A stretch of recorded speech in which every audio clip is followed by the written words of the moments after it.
श्री शिवाय नमस्तुभ्यम। हर हर महादेव। पंडित प्रदीप मिश्रा जी के द्वारा वाची जा रही श्री माँ चंद्रभागा श्री महाप्राण कथा, जो कि परभणी महाराष्ट्र से चल रही है। ये कथा माँ चंद्रभागा के महात्मा व वर्णन पर आधारित है। आज कथा का पहला दिन था। आज की कथा को हम संक्षिप्त में बताने का प्रयास कर रहे हैं। गुरुजी ने जो भी जरूरी जानकारियां दी हैं, उपाय और पत्र पढ़े हैं, वो सारी चीजें हम इस वीडियो के माध्यम से बताएंगे। अगर किसी कारणवश आपने आज की कथा नहीं सुनी है तो ये वीडियो आपके लिए बहुत उपयोगी है। चलिए वीडियो शुरू करते हैं। आज कथा की पहली जानकारी। दिन भर में हमारे मुख से कुछ ना कुछ गलत निकलता ही रहता है। गाली निकल गई, किसी को आड़ा टेढ़ा बोल दिया, अपशब्द निकल गया, झूठ निकल गया। तो एक कोशिश करें, दिन भर में एक बार अपने मुख से श्री शिवाय नमस्तुभ्यम मंत्र या पंचाक्षर मंत्र नमः शिवाय या षडाक्षर मंत्र ओम नमः शिवाय या फिर कोई भी भगवान का नाम निकल जाए तो समझ लेना आज मेरी जिह्वा अच्छी हो गई है, जो दिन भर में एक बार भी भगवान का नाम निकला है। बढ़ते हैं आज की कथा की दूसरी जानकारी की ओर। गुरुजी ने कहा यह कथा हो पाना असंभव था, क्योंकि जब कानपुर की कथा कैंसिल हुई तो परभणी की कथा के लिए सिर्फ 8 दिन थे। अब 8 दिन में तैयारी कैसे पूरी हो? इतनी बड़ी कथा की व्यवस्था पूरी कर पाना बहुत बड़ी बात होती है, क्योंकि लाखों लोग कथा सुनने आते हैं। उनके लिए व्यवस्था कर पाना ऐसा सिर्फ और सिर्फ महादेव की करुणा से ही संभव हो सकता है। बढ़ते हैं आज की कथा की तीसरी जानकारी की ओर। गुरुजी ने बताया श्री महाप्राण की कथा को सुनने 3 प्रकार के श्रोता आते हैं, जो कि इस प्रकार हैं। पहला है श्रोता, दूसरा है सोता और तीसरा है सरोता। पहला जो श्रोता होता है, जो कथा सुनने आता है, उसको किसी और से कोई मतलब नहीं होता है। वो सिर्फ और सिर्फ भगवान के भजन और मंत्र जाप में लीन रहता है। और जो दूसरा सोता है, वो कथा में सोने आता है। आके कथा में बैठेगा, थोड़ी देर कथा सुनेगा और उसका मन नहीं लगेगा और वो सोने लगेगा। और तीसरा जो सरोता होता है, जो कथा में केवल कतरने के लिए बैठता है। महाराज जी ने क्या वाचा, क्या नहीं वाचा, अर्थात कथा में गलतियां देखने और दोष निकालने के लिए बैठता है। कैसी व्यवस्था है, क्या गड़बड़ी हो रही है, ये सब देखता है। इसके बाद गुरुजी ने कहा, पर मेरा विश्वास है श्री महाप्राण कथा सुनने वाला ना सोता है ना सरोता है, वो सिर्फ और सिर्फ भगवान की अविरल भक्ति प्राप्त करने के लिए ही आता है। बढ़ते हैं आज की कथा की चौथी जानकारी की ओर। एक बहुत ही अच्छा पत्र आया। अर्चना संजय जी ने ये पत्र लिखा है। हमारी शादी को 21 साल पूर्ण हो गए थे, पर संतान नहीं थी। खूब प्रयास किया, डॉक्टर को भी दिखाया, पर सबने कह दिया संतान का सुख आपको नहीं है। 21 साल में अच्छे व्यक्ति हार मान जाते हैं, पर श्री महाप्राण का विश्वास, 1 लोटा जल और 1 चावल का दाना और सफेद आकड़े की जड़ अपने कमर में बांधने को बताया था आपने, और बाबा की कृपा से हमें 21 साल बाद संतान की प्राप्ति हुई है। बढ़ते हैं आज की कथा की 5वीं जानकारी की ओर। चिरंजी लाल दीक्षित जी पत्र लेकर आए। गुरुदेव, मेरे हाथ में कोहनी के अंदर 150 ग्राम की गठान हो गई थी, और जब डॉक्टर को दिखाने गए तो डॉक्टर ने ऑपरेशन की बोल दिया था और बोले जांच के लिए जाएगी ये बाहर। हमने भी भोलेनाथ के भरोसे सब कुछ छोड़ दिया था और शिवलिंग पर जल चढ़ाकर बेलपत्र और जल का आचमन करना शुरू कर दिया, और आज मेरे हाथ की गठान पूरी तरह से ठीक हो गई है। उसी का आभार व्यक्त करने आज कथा पंडाल में आया हूँ। बढ़ते हैं आज की कथा की 6वीं जानकारी की ओर। सीमा जी पत्र लेकर आई। बाबा की कृपा का क्या वर्णन करूं? आपने बताया है 1 लोटा जल सारी समस्या का हल। मेरी बेटी ने सीए के 2 ग्रुप के एग्जाम एक साथ दे दिया था। सबने आज छोड़ दी थी कि क्या होगा, और हम 1 लोटा जल रोज शंकर भगवान के शिवलिंग पर चढ़ाते। साथ ही मैंने पशुपतिनाथ व्रत किया, और आपने जो शिव जी का अभिषेक ऑनलाइन कराया था सावन की शिवरात्रि में, उसका भी ये लाभ हुआ कि मेरी बेटी ने दोनों ग्रुप के एग्जाम क्लियर कर लिए हैं। उसी का आभार व्यक्त करने आज कथा पंडाल में आई हूँ। बढ़ते हैं आज की कथा की 7वीं जानकारी की ओर।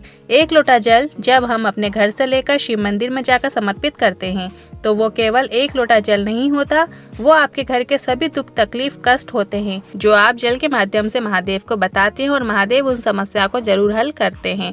बढ़ते हैं आज की कथा की 8वीं जानकारी की ओर। गुरुजी ने परभणी में श्री महाप्राण कराने वाले सांसद जी को धन्यवाद देते हुए कहा, हमें इस बात की बहुत खुशी है कि आपने यहाँ पे ना कोई पास रखा है, ना कोई टिकट रखा है। कथा में जो भी आ रहे हैं पहले आओ और आगे आकर बैठ जाओ, ये व्यवस्था अच्छी है। इसके बाद गुरुजी ने कहा, बस आप लोगों को एक बात का ध्यान रखना है, हमारे कारण किसी को कोई कष्ट नहीं होना चाहिए, धक्का नहीं लगना चाहिए, पाँव नहीं लगना चाहिए, इस बात का ध्यान रखें। बढ़ते हैं आज की कथा की 9वीं जानकारी की ओर। जिसकी पत्नी और पुत्र श्रेष्ठता का सम्मान करते हो, अर्थात पत्नी पति का सम्मान करती हो, बेटा पिता का सम्मान करता हो, तो सारे तीर्थ तुम्हारे घर में विराजमान होते हैं। ऐसे सुंदर सुख की प्राप्ति होती है तुम्हें। और जिस घर के बेटा या पत्नी पति से सीधे मुंह बात नहीं करती, बात बात में चिल्लाने को दौड़ती है, तो उनसे निवेदन है कि आप किसके लिए लगे हुए हो, जो सुबह से रात 10 बजे तक दुकान पे बैठे रहते हो, काम करते रहते हो। कोई मतलब नहीं है इतना जोड़ने का। बढ़ते हैं आज की कथा की 10वीं जानकारी की ओर। जिस महाराज को तुम्हारे धन की, ऐश्वर्य की, संपदा की, वैभव की प्रियता लगे तो वो संत नहीं हो सकते, वो गुरु नहीं हो सकते। संत को आपके धन में रुचि नहीं होना चाहिए, उसके धन से कोई लेना देना नहीं होना चाहिए, वही असली संत है। बढ़ते हैं आज की कथा की 11वीं जानकारी की ओर। गुरुजी ने कहा, इस व्यासपीठ से एक बात बताना चाहेंगे। स्वयं तुकाराम जी ने अपने अभंग में चंद्रभागा नदी को अपनी बहन कहा। केवल उसकी शरणागति में पहुंचकर उसका स्नान करके लोगों के पाप कट जाते हैं। तुकाराम जी कहते हैं, उसी तरह साधु, तपस्वी, उपासक हो जाते हैं जिसके दर्शन करने मात्र से लोगों के पाप कट जाते हैं। बढ़ते हैं आज की कथा की 12वीं जानकारी की ओर। गुरुजी ने कहा, दुख एक बात का है हमें, इस महाराष्ट्र की भूमि ने संत, वीर, ज्ञानी संत बहुत दिए हैं। बस इतना निवेदन करना चाहेंगे कि इस पावन धारा में देखा जा रहा है कि नवयुवक जो हैं आज व्यसन में चले जा रहे हैं। उनको वापस खींचकर रामदेव और तुकाराम जी के आदर्शों को सिखाने की आवश्यकता है। बढ़ते हैं आज की कथा की 13वीं जानकारी की ओर। अगर आप एकांत में बैठकर भी श्री शिवाय नमस्तुभ्यम बोल देते हैं तो वो भी महादेव स्वीकार कर लेते हैं। श्री शिवाय नमस्तुभ्यम मंत्र का जाप मात्र करने से आपको 1000 अश्वमेघ यज्ञ का फल प्राप्त हो जाता है और जाप करने वाले के मुख के दर्शन करने से आपके कार्य में सिद्धता आती है। और जाप करने वाला व्यक्ति जहाँ जहाँ से निकल कर जाता है वहाँ रास्ते में जितने भी लोग अधोगति में फंसे रहते हैं उन्हें भी मुक्ति मिल जाती है। बहुत महत्व है श्री शिवाय नमस्तुभ्यम मंत्र का। बढ़ते हैं आज की कथा की 14वीं जानकारी की ओर। गुरुजी ने बताया, जो भी व्यक्ति चंद्रभागा नदी के तट पर जाता है, चाहे हजारों किलोमीटर पैदल चलकर जाए और पंडरीनाथ के हरि विठ्ठल का दर्शन करने से पहले चंद्रभागा में जब वह डुबकी लगाता है तब चंद्रभागा अपना ताप उसे दे देती है, जिससे उसकी थकान मिट जाती है और वह हरि विठ्ठल के दर्शन करके आनंद की प्राप्ति करता है। बढ़ते हैं आज की कथा की 15वीं जानकारी की ओर। गुरुजी ने बताया, हम भगवान के चरणों में, मंदिर में, गुरु के चरणों में, संतों के चरणों में, भगवंतों के चरणों में क्यों जाते हैं? क्योंकि उनके चरणों में जाने से उनका तप बल हमें प्राप्त हो जाता है। यदि उनका तप बल हमें मिल गया तो हमारे पाप तो उसी समय क्षीण हो जाते हैं, आधे हो जाते हैं। पर हम भगवान की शरण में कब जाते हैं? जब हमारे ऊपर बहुत बड़ी विपदा आ जाती है तब हम जाते हैं। बढ़ते हैं आज की कथा की 16वीं जानकारी की ओर। कुशताई पत्र लेकर आई। मुझे 6 बेटियां हैं। उनमें से सबसे छोटी बेटी को पेट में दर्द रहता था। हमने डॉक्टर को दिखाया तो डॉक्टर ने सोनोग्राफी करके बताया कि उसके पेट में गांठ हो गई है और उसका ऑपरेशन करना ही पड़ेगा। गुरुजी, हम 16 साल की लड़की का ऑपरेशन कैसे करवा देते? कई डॉक्टर को दिखाया, सबने ऑपरेशन का ही कहा और कहा जांच के लिए जाएगी और बड़ी बीमारी भी हो सकती है। इसके बाद हम महादेव के मंदिर जाने लगे और 20 दिन तक लगातार उसे शिवलिंग पर चढ़ा हुआ जल पिलाते और बेलपत्र खिलाते और 20 दिन बाद जांच कराई तो उसके पेट की गांठ गल चुकी थी और वह पूरी तरीके से ठीक हो गई है। उसी का आभार व्यक्त करने हम कथा पंडाल में आए हैं। आज की कथा की 7वीं जानकारी की ओर। अगर आपसे शिवलिंग पर जल चढ़ाते नहीं बने, पूजन करते ना बने, बेलपत्र भी चढ़ाते ना बने और कोई मंत्र भी ना बने तो एक काम करो, शंकर भगवान के मंदिर में जाकर झाड़ू लगाना शुरू कर दो, अर्थात महादेव के मंदिर में साफ सफाई करना शुरू कर दो। इससे भी महादेव प्रसन्न हो जाते हैं, निश्चित ही तुम्हारी सभी परेशानियों को दूर कर देंगे। बढ़ते हैं आज की कथा की 18वीं जानकारी की ओर। गुरुजी ने बताया, हमारे देश में कई ऐसी पवित्र नदियां हैं जिनमें अगर हम स्नान भी नहीं करेंगे और मात्र घाट में जाकर बैठ जाओगे तो इतना मात्र से ही उस नदी का तप का फल आपको प्राप्त हो जाता है। उन्हीं नदियों में से एक पवित्र नदी चंद्रभागा भी है जिसके घाट में बैठने से आपके पाप कट जाते हैं। बढ़ते हैं आज की कथा की 19वीं जानकारी की ओर। बुद्ध धर्म के अंतर्गत चंद्रभागा नदी के जल को अमृत के तुल्य बताया गया है और स्वर्ग से आया हुआ जल बताया गया है। चंद्रभागा नदी का बहुत ही बड़ा महत्व है।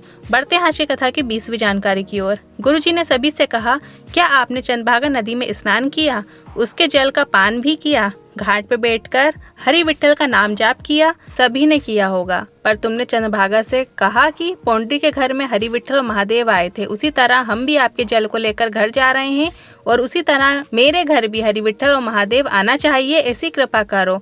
इस प्रकार से आपको चंद्रभागा नदी का जल कलश में लेकर घर लाते समय कामना करना है। आज की कथा की 21वीं जानकारी की ओर। शिवलिंग पर जल चढ़ाने से जल चढ़ाने का फल जल चढ़ाने वाले को प्राप्त होता ही है, पर साथ ही उसके द्वारा जल चढ़ाने का फल उसके पूरे परिवार को प्राप्त होता है। बल्कि ऋण मुक्तेश्वर मंदिर उज्जैन में यहाँ तक लिखा है कि शिवलिंग पर जल चढ़ाने वाले की 71 पीढ़ियां तर जाती हैं। इतना महत्व है शिवलिंग पर जल चढ़ाने का। इसके बाद गुरुजी ने बताया 3 तरह से मरे व्यक्ति को मोक्ष नहीं प्राप्त होता। पहला, नदी में डूबने से, दूसरा सर्प के डसे से और तीसरा स्त्री के हाथों से मरने से। इन तीनों व्यक्तियों को मोक्ष प्राप्त नहीं होता। 15 जनवरी को है मकर संक्रांति। यदि आपका किसी से आपसी विवाद चल रहा है और आप चाहते हो कि उससे प्रेम बने, आपस में आपके संबंध मधुर रहें, तो आप क्या कीजिए, 1 लोटा जल लीजिए, उसमें थोड़ी सी पिसी हुई हल्दी डाल लीजिए और काली तिल डाल लीजिए और वो जल आपको शंकर भगवान के शिवलिंग पर मकर संक्रांति के दिन समर्पित करना है। उस व्यक्ति का स्मरण करते हुए करना है जिससे आप वापस विवाद नहीं चाहते हैं, प्रेम चाहते हैं, अच्छे संबंध रहें आपके। उस व्यक्ति का स्मरण करके हुए श्री शिवाय नमस्तुभ्यं मंत्र के साथ वो लोटा जल शंकर भगवान के शिवलिंग पर समर्पित करना है। आज पहले दिन की चंद्रभागा श्री महाप्राण कथा को मैंने संक्षिप्त में बताने का प्रयास किया है। अगर मन में कोई सवाल है तो आप कमेंट बॉक्स के जरिए पूछ सकते हैं। यदि वीडियो थोड़ी भी उपयोगी लगी हो तो वीडियो को लाइक करके कमेंट बॉक्स में हर हर महादेव जरूर टाइप कीजिएगा।